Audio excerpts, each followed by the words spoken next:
حقیقت یہ ہے کہ بندہ اس وقت تک متقی نہیں ہو سکتا جب تک اپنے نفس کا شدید محاسبہ نہ کرے. اور شدید محاسبے پر انسان تب آمادہ ہوتا ہے جب اسے اپنی موت کا یقین آ جائے، جب اسے حساب کتاب کا یقین آ جائے. محاسبے میں شدت کی وجہ سے انسان کو اللہ رب العزت کے احکامات پر عمل کرنا نصیب ہوتا ہے. محاسبے میں سستی ہو جائے تو جانتے ہیں کیا ہوتا ہے؟ انسان کہتا ہے اچھا یہ کوئی بات نہیں، اتنا یہ تو چھوٹا سا کام ہے، اس سے کوئی فرق نہیں پڑتا.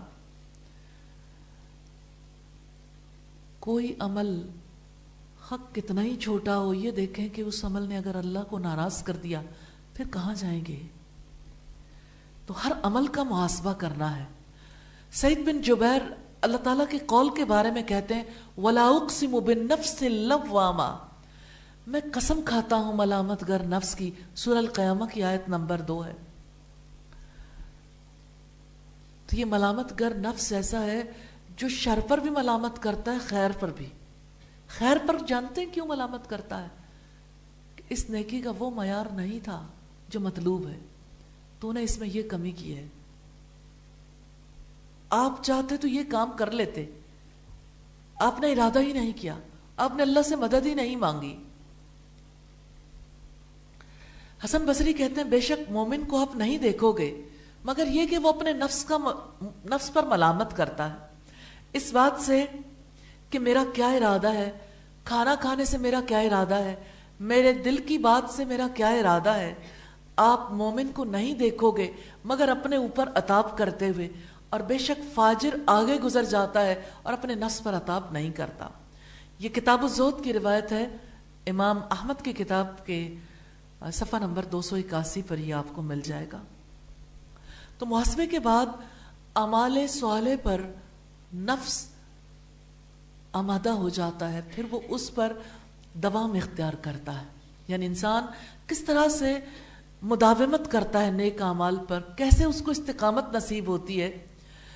جب تک کوئی عمل نتیجہ خیز نہیں ہوتا وہ ناقص ہوتا ہے.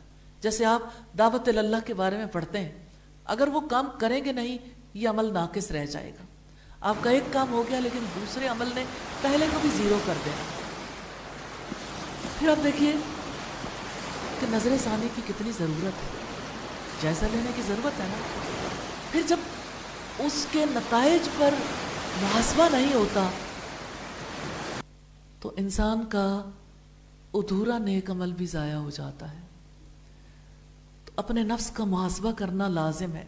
مالک بن دینار نے کہا اللہ اس بندے پر رحم کرے جو اپنے نفس سے کہتا ہے کیا تو ایسا نہیں ہے، کیا تو ایسا نہیں ہے، پھر اسے مذمت کرتا ہے.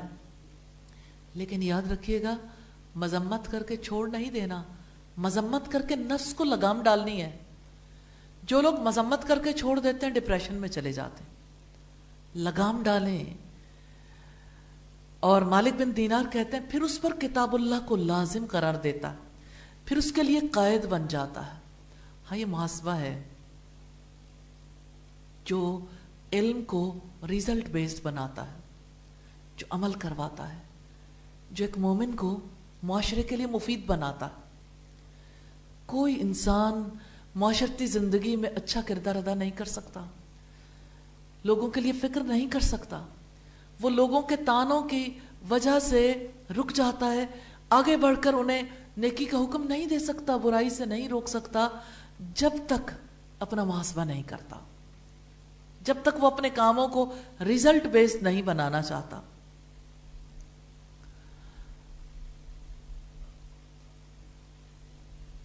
محاسبہ نفس جو ہے اس کے بارے میں حضرت حسن کہتے ہیں بے شک بندہ ہمیشہ خیر پر رہتا ہے جس کے لیے اس کا نفس واعظ ہوتا ہے اور محاسبہ اس کا کام ہوتا ہے. یعنی سوچیں ایک وہ شخص ہے جس کو اس کا نفس برائی پر آمادہ کرتا ہے، اور ایک وہ شخص ہے جس کو باہر سے لوگ نصیحت کرنے والے تو ہیں لیکن اب اس کا اپنا نفس ایسا ہے جو اسے نصیحتیں کرتا ہے کہ نہیں آپ یہ کام نہیں کرو گے، آپ نے فلاں کام کرنا ہے.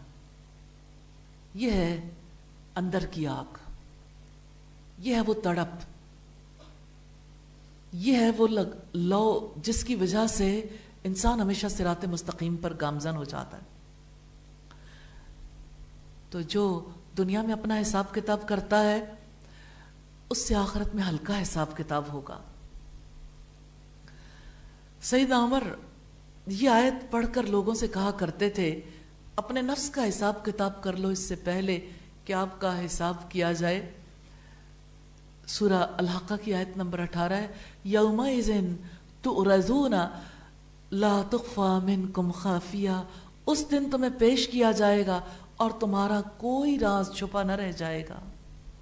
تو مومن اپنے نفس پر نگران ہوتا ہے, اس کا محاسبہ کرتا ہے, سنت پر قائم رہتا ہے, قرار پکڑتا ہے اور اپنے دل کے امراض کا علاج کرتا ہے. اپنے عیبوں کے کھل جانے سے نہیں ڈرتا, اپنے عیبوں کو وہ کھول دیتا ہے اپنے سامنے.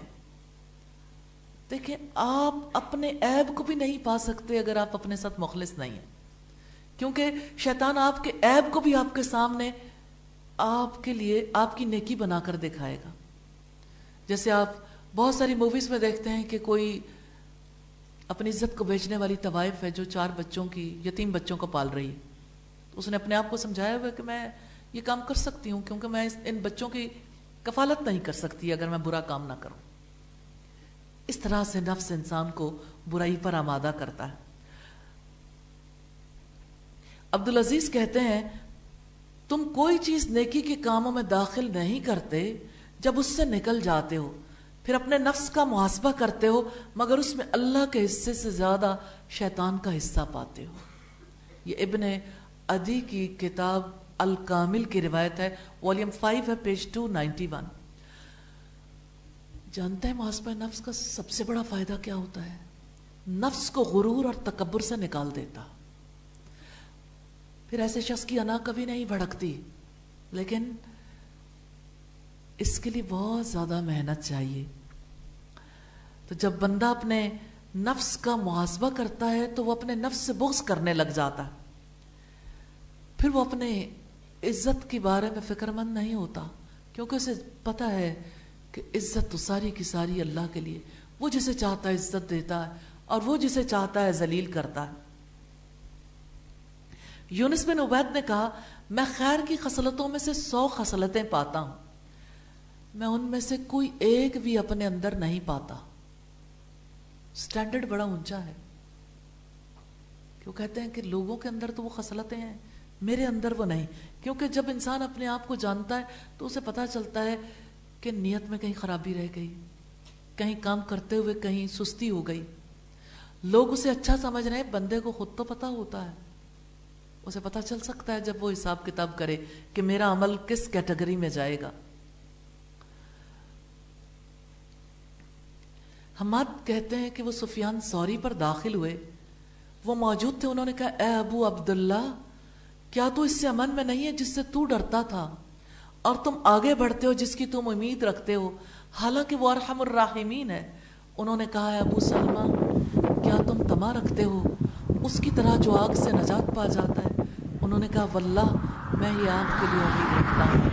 رازق العرفان کی روایت ہے, پیج نمبر 85.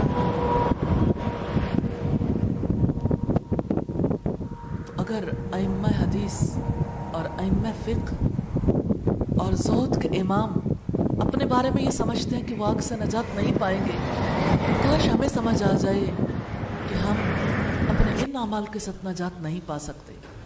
جعفر بن زید کہتے ہیں ہم ایک غزوے میں کابل گئے اور لشکر میں صلہ بھی تھے. پھر لوگ عشاء کے وقت اترے, نماز پڑھی, پھر لیٹ گئے. میں نے کہا, پھر انہیں غفلت نے آ لیا. ہم سے قریبی ایک ساتھی تھی, پھر میں ان کے پیچھے گیا, انہوں نے وضو کیا, پھر کھڑے ہوئے نماز پڑھی, حتیٰ کہ ایک شیر آ گیا, یہاں تک کہ ان سے قریب ہو گیا تو درخت پر چڑھ گئے. پھر جب انہوں نے سجدہ کیا تو میں نے کہا اب گئی بات. پھر بیٹھے, پھر سلام پھیرا, پھر کہا اے درندے, تو اپنا رزق کسی اور جگہ سے طلب کر لے. تو وہ منہ پھیر کر چلا گیا.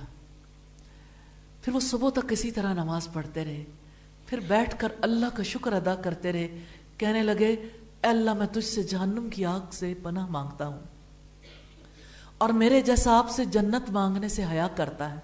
پھر لوٹے اور صبح کی, گویا کہ میں نے بھی صبح کی, میں نے اس سے زیادہ ہولناک منظر نہیں دیکھا.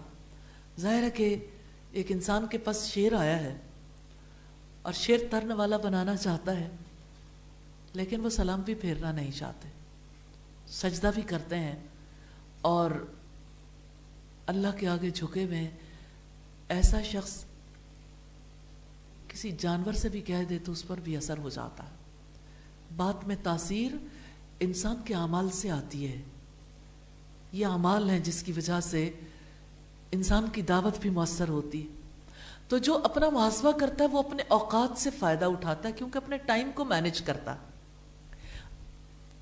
ابو الفتح کہتے ہیں وہ اپنے نفس کا محاسبہ کرتے تھے، اپنے سانسوں کا بھی محاسبہ کرتے تھے، وقت کو بیکار ضائع نہیں جانے دیتے تھے، یا لکھتے تھے یا پڑھتے تھے یا پڑھاتے تھے۔ یہ کذب المفتری کی روایت ہے 363 پر، تبیین کذب المفتری۔ حق یہ کہ جو محاسبے سے غافل ہوتا ہے اس کے لیے خطرہ ہی خطرہ ہے، اور جو محاسبہ کرتا ہے اس کے لیے نفع ہی نفع ہے۔ سوال یہ پیدا ہوتا ہے کون اپنا محاسبہ کرتا ہے؟ کرنا تو سبھی کو چاہیے، عالم کو بھی، جاہل کو بھی، مردوں کو بھی، عورتوں کو بھی، لیکن جاہل جب اپنے نفس کا محاسبہ کرتا ہے تو کر نہیں پاتا، کیونکہ وہ جانتا ہی نہیں ہے نیک اعمال کی حقیقت کو۔ تو اللہ کی عبادت جہالت کے ساتھ کیسے ہوگی؟ تبھی نا جب اس سے جہالت دور ہو جائے گی، جب وہ علم حاصل کرے گا۔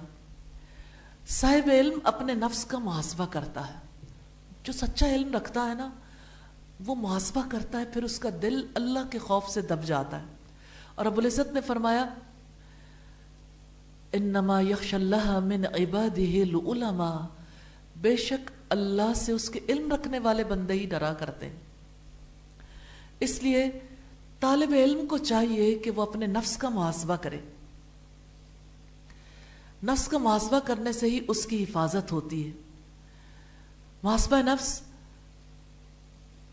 علم کے باوجود، اگر کوئی محاسبہ نفس نہیں کرتا تو علم کے باوجود فخر میں مبتلا ہو جاتا ہے، تکبر کرتا ہے، حسد میں مبتلا ہو جاتا ہے، غیبتیں کرتا ہے۔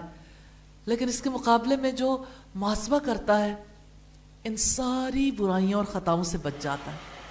تو ایسے شخص کو علم نفع نہیں دیتا جو اپنا اسلحہ نہیں اٹھاتا۔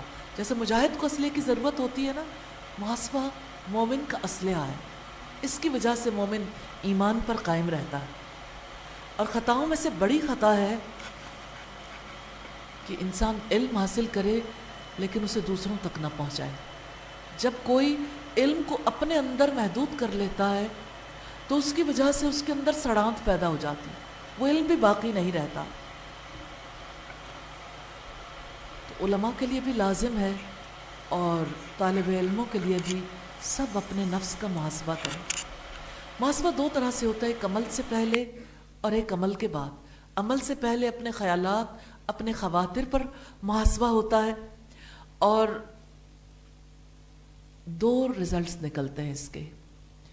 یا تو انسان عمل چھوڑ بیٹھتا ہے، یا انسان کا عمل بالکل خالص ہو جاتا ہے۔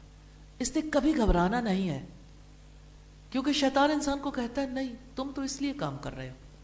انسان اپنی نیت کے اخلاص کے لیے کام کرتا ہے تو شیطان کہتا ہے نہیں یہ بات ہے، یہ بات ہے، یہ بات ہے۔ تو انسان کو اس سے گھبرانا نہیں چاہیے۔ جب وہ کام کرنا شروع کر دیتا ہے تو شیطان ہٹ جاتا ہے، یعنی وہ زیادہ دیر تک پھر اس کو ہٹا نہیں پاتا نیک اعمال سے۔ انسان کبھی ریاکاری سے ڈرتا ہے، نیک اعمال چھوڑ دیتا ہے، کیونکہ ابتدا میں اسے اپنے نیک اعمال دکھتے ہیں، اس سے تذکرہ بھی ہو جاتا ہے۔ تو جہاں تک واجب اعمال صالحہ کا تعلق ہے تو اگر وہ کسی کو نظر بھی آ جائیں تو اسے چھوڑنا نہیں چاہیے، کیونکہ محاسبہ اخلاص تک لے جاتا ہے، محاسبے کی وجہ سے ریاکاری نہیں آتی۔